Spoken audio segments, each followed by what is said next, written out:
안녕하세요. 헤드헌터 이직현입니다. 지난 시간에 이제 면접 마지막에 하고 싶은 말 있으면 하세요.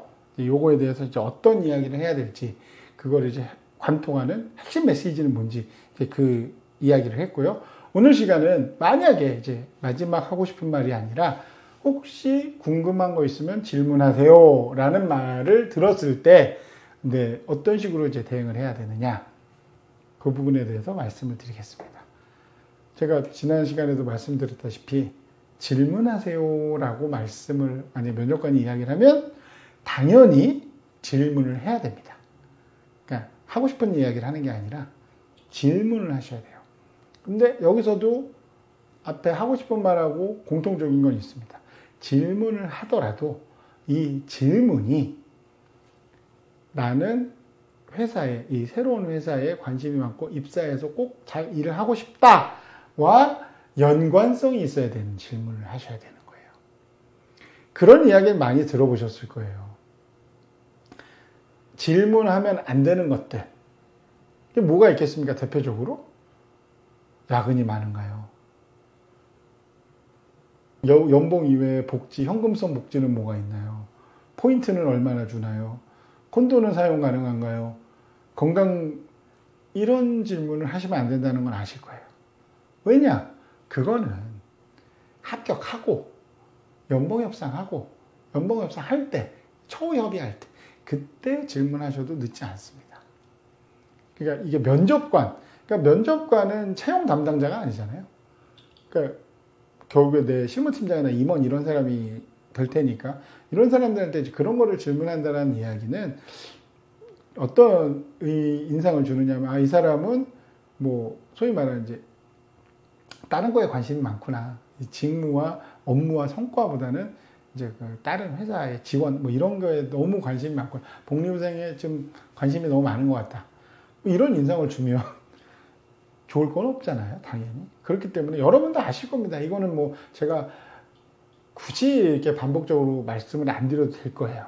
그러니까 그런 건 질문하시면 안 되고, 이제 업무나 이제 회사에서 기여하고 회사에서 열심히 일을 하겠다는 이제 의지와 연관성을 가질 수 있는 질문을 하셔야 되는 거예요. 그러니까 대표적으로 이제 그런 거죠. 뭐 제가 합류하게 될 팀은 구조는 어떻고, 그 팀에서 이제 가장 중요하게 생각하는 가치나 그 업무 방식은 뭐 어떤 건가요? 그러니까 이렇게 질문을 하게 되면 이게 뭐에 관련된 거예요? 그러니까 결국에 회사는 다 협업이잖아요. 그러니까 내가 업무를 하면서 어떤 방식으로, 회사마다 방식이 조금씩 다 다르잖아요. 일을 똑같은 업무를 하더라도 방식은 다 다릅니다.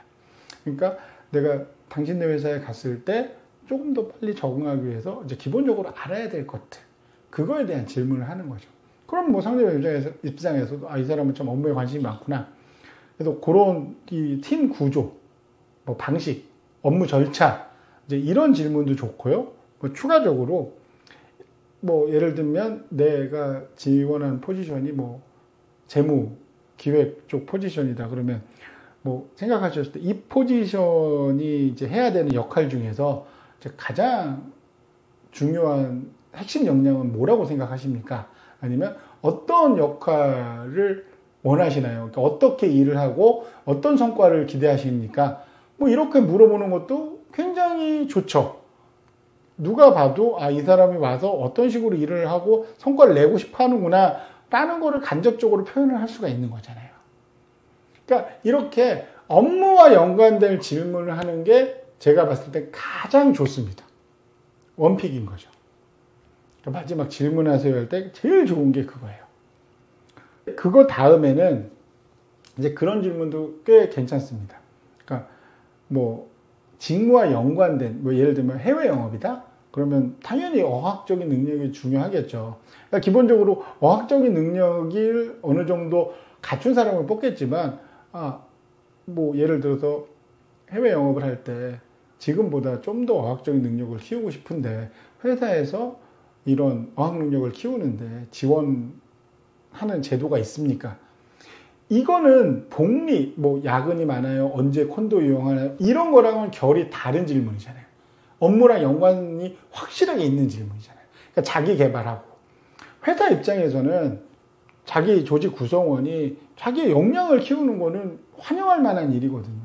그래도 어지간한 대기업은 다 뭐 어학부터 시작해서 자격증 이런 거 관련하고 책, 도서, 온라인 교육 이런 거 지원 다 하지 않습니까?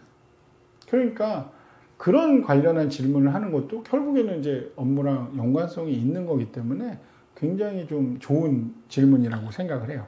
그러니까 내가 개인의 커리어를 성장시키고 업무 역량을 개발하는데 뭐 지원책은 어떤 게 있는지, 내가 바로 사용할 수 있는 건 어떤 게 있는지, 이렇게 질문하는 거면 아마 대부분 실무팀장만 나와서 면접 보는 경우는 많지 않으니까 인사나 채용 쪽이 껴있거든요. 뭐 이제 그분들이 아마 답변을 많이 해줄 겁니다. 그래서 이렇게 직무, 팀, 조직, 그리고 이제 업무 절차, 그런 내용이 가장 중요하고 그냥 이렇게 마지막 질문으로 써먹기에는 되게 좋아요. 근데 이제 만약에 그런 걸 준비를 못했을 때는 조금 이제 팀보다는 이제 규모를 키워서 이제 회사에서 최근에 이제 추진하는 가장 주력으로 생각하는 뭐 비즈니스 분야는 어떤 거고, 그게 이제 제가 이제 지원한 이 포지션과는 이제 뭐 어떤 식으로 이제 연관이 되고 어떤 식으로 일을 하면 되는지 이제 그런 내용이 궁금하다. 이렇게 말씀하시는 것도 나쁘진 않습니다. 그러니까 지금까지 제가 사례로 드렸던 질문들을 보면 다 업무랑 연관성이 있는 거예요. 그럴 수밖에 없는 게 경력직은 무조건 업무를 얘기하는 수밖에 없습니다. 업무가 기본 베이스로 다 갖추고 업무적 역량 그게 다 갖춰진 다음에 그 다음에 이 사람이 우리 회사에 관심이 있느냐, 기본적으로 회사의 로열티가 어느 정도 이런 거를 판단하는 거기 때문에 업무 역량이 안 되고 뽑는다? 그건 솔직히 경력직에서 정상적인 채용이라고 보기 쉽지 않죠. 저는 그렇게 생각을 합니다. 그리고 뭐 솔직히 말씀드려서 이런 직무와 연관된 이야기 이외에 회사의 조직 문화, 우리 회사는 어떠한 이제 문화를 갖고 있습니까? 조직 문화는 어떠냐? 어떤 가치를 최고로 치느냐? 뭐 이런 질문도 나쁘지는 않습니다. 당연히 내가 이제 몸담고 있는 회사의 조직 문화는 중요하죠. 그리고 최근에는 인사 쪽에서 이 조직 문화에 이제 특화돼서 일을 하시는 분들도 꽤나 있기 때문에 조직 문화 자체는 되게 중요합니다. 아마 좀 이제 스타트업이나 젊은 기업 쪽 같은 경우는 특히 이제 이런 쪽에 신경을 많이 쓰고 있거든요. 그래서 이제 그런 질문도 나쁘진 않습니다. 충분히. 그렇지만 가능한 한 앞에 쪽 업무와 연관성 있는 질문을 원픽으로 하셔라. 이 말씀을 꼭 드리고 싶습니다. 제 이야기가 도움이 되셨다면 좋아요와 구독 부탁드리겠습니다.